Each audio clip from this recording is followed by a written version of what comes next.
Andrew Jackson is one of the most divisive historical figures we have. So we are in historical court today. You are all detectives. You have your detective materials in front of you. You have a Q&A sheet where you're going to be allowed to go out and interview people. Now, I know sometimes people don't like to go and role play, and that's okay. You can also go down to Lab 250 and pull up the original documents and read the documents instead of interviewing the actors. It's up to you, or you can do both. But I'm going to give you carte blanche. You can do either or. But it's an opportunity to interact with the documents. I kind of like doing the role playing first because it gets the students more kind of comfortable, and it's taking place. It's an interaction between individuals. Because when these documents were written, Andrew Jackson believed that he was doing the right thing. He honestly believed that the Native Americans would be better if they were all moved to Oklahoma, especially in the southeast region where they wanted to use that land for plantations. So the settlers were getting upset because they wanted access to that land. And so Andrew Jackson, in his mind, he thought he was doing the humane, just thing by replacing the Native Americans. And eventually what's going to happen is the Cherokee Nation is going to refuse to move, and there's going to be some discussion about that. You'll read the primary documents that answer these questions. Another thing that I try not to do is give too much background where I'm just lecturing. I want the students to go and find the information. It has more relevance when they find the answer themselves, and that relates to creativity. They've actually found that education lacks creativity. And it's to the point that sometimes people don't even recognize what creativity is. Creativity isn't designing something and making something brand new. Creativity is going through a creative process. So having the students look at something that even though other people have looked at, historians have looked at, students have looked at, it's the first time that they're looking at it and they're analyzing it, that's a creative experience that needs to be treated as such. So you want to encourage them to interact with the documents, and usually when students try to take a shortcut, we all know this, they'll say, hey, what do you think about this, or how would you answer this? It's like, whoa, I want to know what you think. So you put it back on them. The inquiry process is on them. They need to be the ones asking the questions. And so this is an activity that I believe can be modified throughout all the grades. And if you go down here, these are the new standards that we have for 21st century teaching. And you can also see that it's tied to the inquiry approach.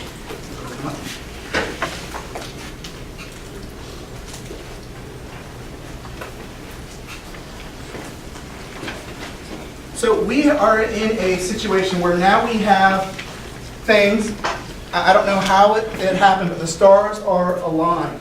We have the C3 framework, which is basically the national model of how to approach social studies. And then so there's a strong emphasis on inquiry learning. I've been a proponent of inquiry learning for over a decade, so I'm glad to kind of see it get its place on the stage. And then you move over, they're developing techniques to complement inquiry learning. Now, the state of Georgia. We actually have a number of people in the state of Georgia that are really having a strong impact on the national level. Dr. Lee wants to work with teachers. If you're a classroom teacher, I encourage you to contact Dr. Lee, especially if you have ideas about how to build resources, because he can share all the resources that he has with you. And then if you have ideas and say, hey, I've developed this inquiry model, you can send it to him and he can share it with other teachers. So there's always this collaborative view. And I'm sure everyone has heard this in education. Beg, borrow, steal. It's okay. Like we all share. It's fairly common in this profession. So if somebody's providing you resources, yes, have at it, especially if they're free. So the 21st century standard model is really large, but there are four main components. The first one is learning useful skills. So the skill is, my favorite obviously, is inquiry. So having the questions, having that ability to develop questions. And we have questions in front of you that you're going to ask the actors or you're going to think about as you're looking at the primary sources. But eventually you want to get to the place where your students are the ones who are developing the questions. Why is it important for your students to be the ones who are actually developing the questions? And have more meaning to them. Absolutely, yes. You want them to have ownership. But before we get to that place of ownership, we have to model. We have to show them what good questions are. They need to see it from us, and then they need to generally just try to adopt their own format for those questions. So really step one is the inquiry process. Step two is drawing conclusions. So you're going to look at this information. you're going to arrive at a different location. Some people are going to think Andrew Jackson acted humanely and he did what was necessary. Other people disagree. John Quincy Adams was a fierce detractor of Andrew Jackson's policy. He really disliked Andrew Jackson. And, if you look at all his personal letters, I mean, it was very evident that he did not like Andrew Jackson. And so we're looking at this time period and we're looking at these two people kind of debating. And we have our views. Like, we look at things in a certain way now. Are there issues and events that we look back on even 10 years ago and we have a different opinion about? Possibly. I mean, the war in Iraq. I mean, we had information, definitive information, that weapons of mass destruction were there. It turned out they weren't there, and it turned out other things happened and transpired, and so people started shifting.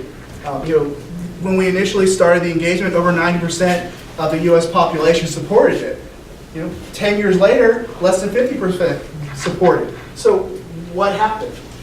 More information came about, people changed their decisions. So how are you going to draw conclusions?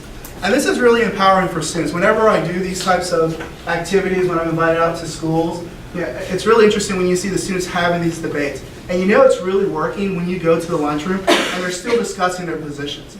That's what you want. You want them to walk away with this experience.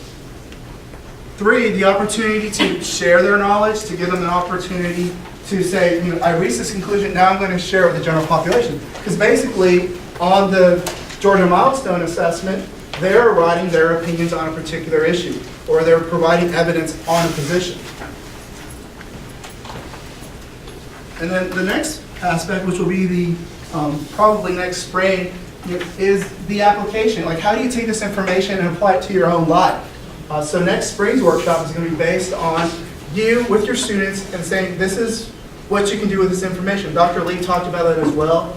Something as simple as just writing a letter, potentially to a congressman or some sort of representative, all the way to having a boycott.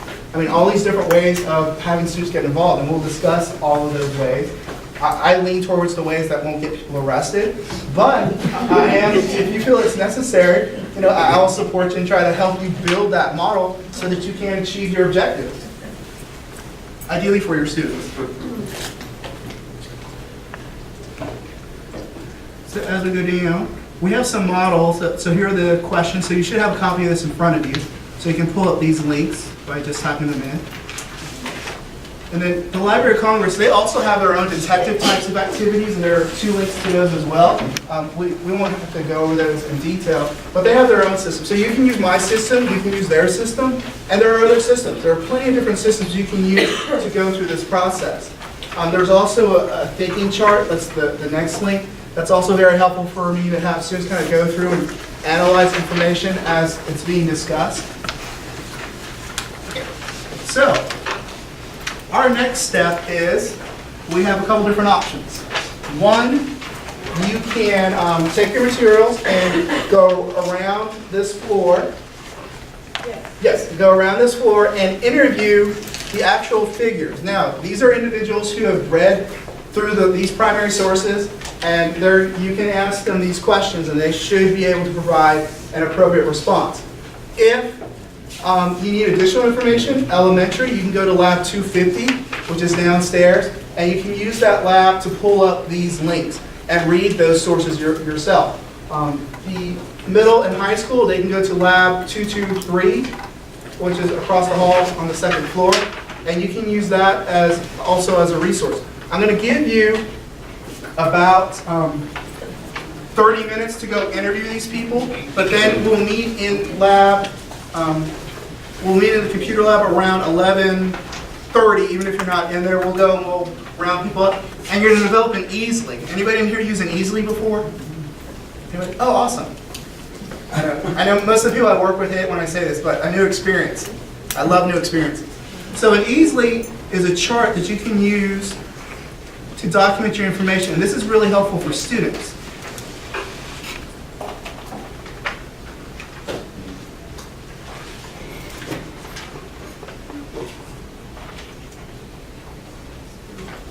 I'll just show you this really quick and you can open it and use it.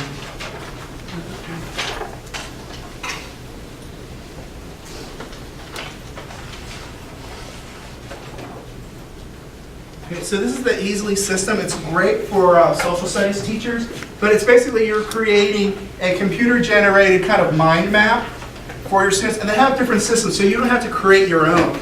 You can just go over here and choose a category, and it has history as a category, and you get all these different charts. So you're going to take the information and you're going to use it to build like a visual representation of whether or not you think Andrew Jackson was, guilty or innocent. And you can use this to demonstrate to your peers. So really what we're looking at right now is an opportunity. You don't have to use this. People use different types of systems. It's completely up to you. But you want to create some sort of visual representation. But once you kind of build this, you can have your students kind of look at the visual representation, and they can use that as basically an outline of how to construct their responses to any type of questions you want them to look at. Just to reiterate, we are going to go interview actors. So you can go around in probably groups of like 5 or 6. Once you've had a chance to interview the actors who are around this floor, you can go down to lab 250 if you're elementary, or you can go to lab 223 if you're middle or high school. And I'll walk around trying to help as best I can. So good luck trying to solve this case. So was Andrew Jackson a good person or a bad person?